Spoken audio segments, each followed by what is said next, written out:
स्पोर्टमा डन्डाले बाटो बनाउँदै आयो भने त आइहालिन्छ नि।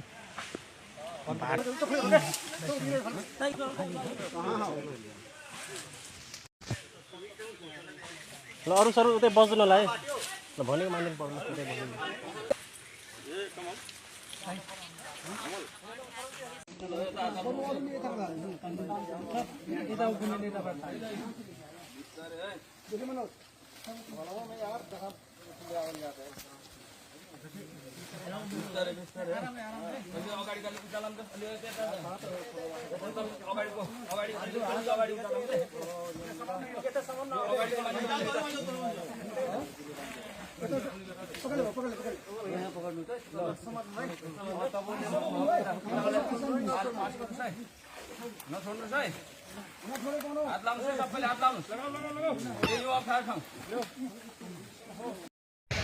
अस्ति शुक्रबार 2 बजे घरबाट निस्केको घरबाट काम विशेषले बाहिर जानुभएको कपिलवस्तु नगरपालिकाका पूर्व मेयर किरण सिंहज्यू अस्ति शुक्रबार 2 बजेदेखि घरबाट निस्किसकेपछि 5 बजे 5:30 बजेसम्म उहाँले चाहिँ जङ्गलमा बाटो बिराएको, बाटोमा हराएको, बाटो नभ्याउने भए मैले बाटो फेला पार्न सकिनँ, सहयोग गर्नु पर्यो भनेर उहाँले चाहिँ सहयोग मागेको कुराहरू आएको थियो। त्यसपछि चाहिँ यो सूचनाहरू प्रहरीमा आइसकेपछि प्रहरी, सुरक्षा निकायका अन्य सुरक्षा निकाय, स्थानीय तह, स्थानीय नागरिक सबैबाट चाहिँ खोजिन्तीको व्यापक काम भएको थियो। हिजो अस्तिदेखि नै हामी काम सुरु यस्तै खोजी तलासकै काममा थियौँ र हिजो दिनभरि भयो र हिजो राति आज अहिले चाहिँ खोज तलासकै क्रममा यही जुन एरियामा उहाँले चाहिँ सहयोग माग्नु भएको थियो, म हराएँ, बाटो बिराएँ भनेको थियो, त्यो एरियामा अहिले केही छिन अगाडि यो उहाँको